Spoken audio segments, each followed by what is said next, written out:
இயேசுவே மக்கு நன்றி, இயேசுவே மக்கு புகழ், இயேசுவே மக்கு ஆராதனை. ஹல்லேலூயா, ஹல்லேலூயா.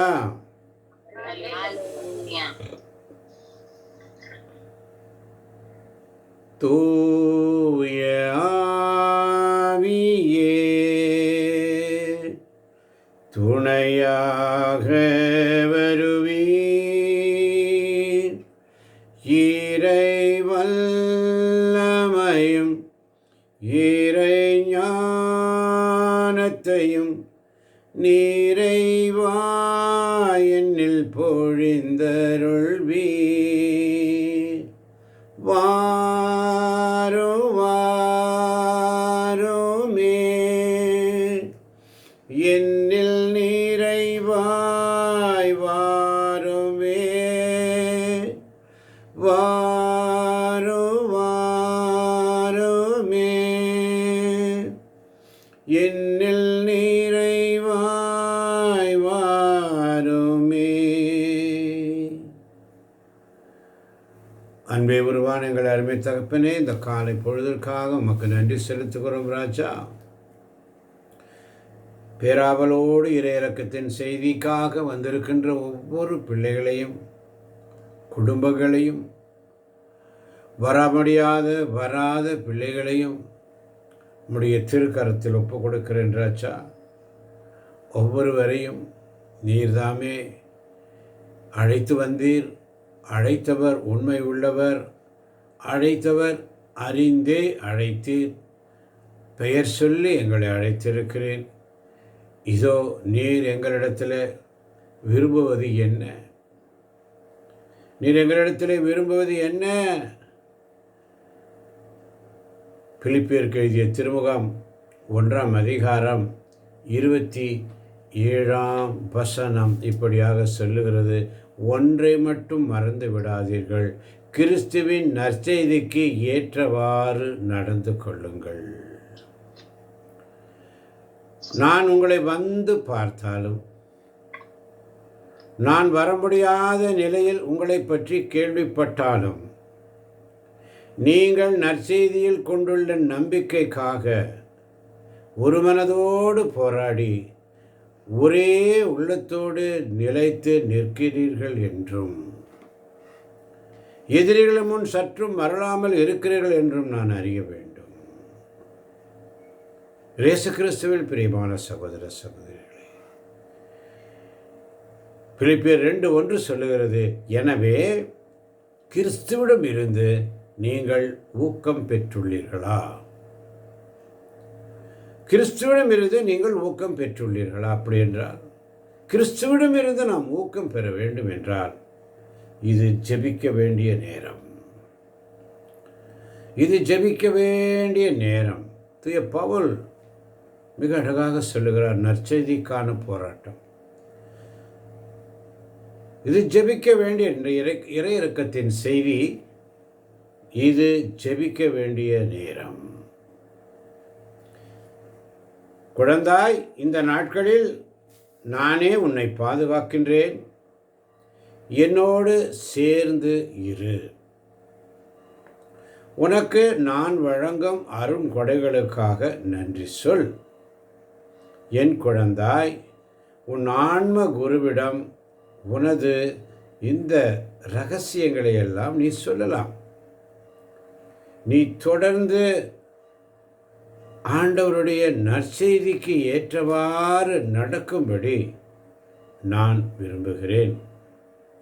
இதை உனக்கு நான் சிறப்பான முறையில் பரிந்துரைக்கிறேன்.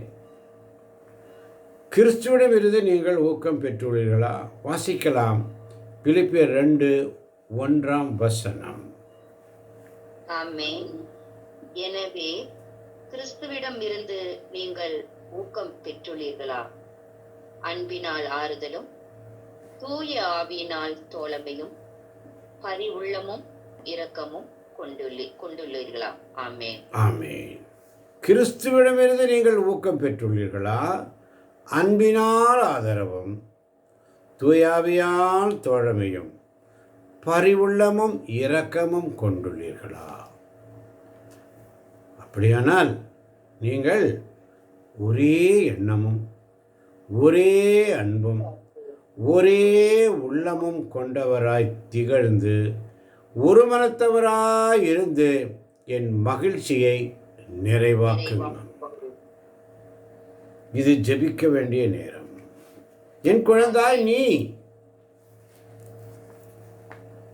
ஏன் உன் இதயத்தில் எப்போதும் அவநம்பிக்கைக்கு இடமளிக்கிறாய்?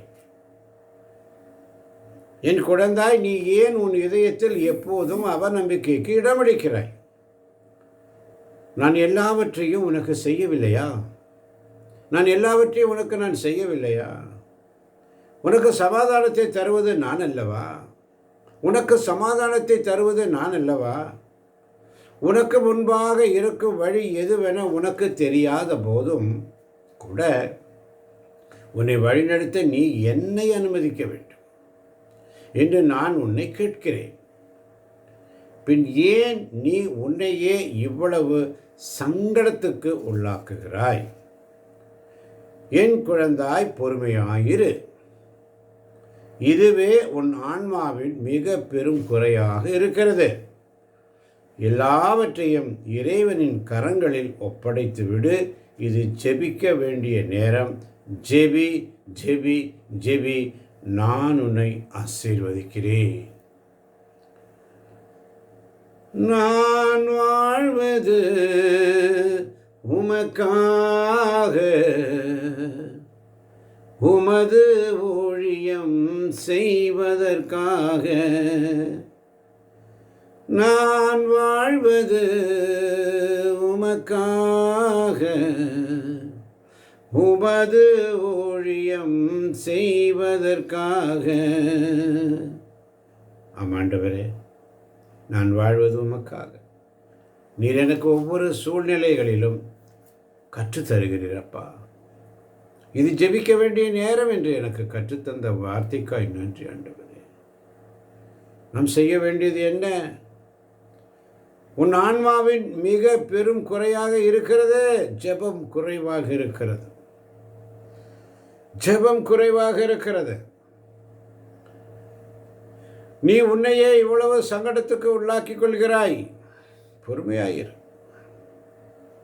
உனக்கு முன்பாக இருக்கும் வழி எதுவென உனக்கு தெரியாத போதும் கூட உன்னை வழிநடத்த நீ என்னை அனுமதிக்க வேண்டும். ஜெபி. நான் எல்லாவற்றையும் உனக்கு செய்யவில்லையா? உனக்கு சமாதானத்தை தருவது நான் அல்லவா? நீ ஏன் உன் இதயத்தில் எப்போதும் அவநம்பிக்கைக்கு இடமளிக்கிறாய்? ஆமன்பாதவர்களே, இந்த நாட்களிலும் கூட கிறிஸ்துவிடமிருந்து நீங்கள் ஊக்கம் பெற்றுள்ளீர்களா? கிறிஸ்துவிடமிருந்து ஊக்கம் பெறும் பொழுதுதான் அன்பினால் ஆறுதலும் தூயாவியினால் தோழமையும் பரிவுள்ளமும் இரக்கம் கொள்ள முடியும். கிறிஸ்துவின் அன்பிலிருந்து நம்மை எதுவும் பிரிக்க முடியாது.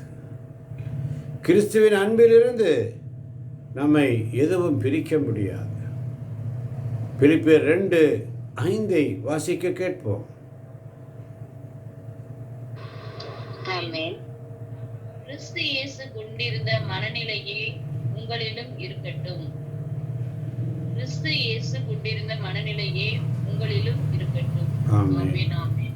கிறிஸ்து இயேசு கொண்டிருந்த மனநிலை உங்களிடம் இருக்கட்டும் என்ற சிந்தனையோடு இதை கேட்கின்ற, கேட்கப் போகின்ற, கேட்டுக்கொண்டிருக்கின்ற, கேட்க முடியாத ஒவ்வொரு பிள்ளைகளையும் தேவன் நிறைவாக நிறைவாக நிறைவாக ஆசீர்வதிப்பாராக. ஆமேன், ஆமேன், ஆமேன்.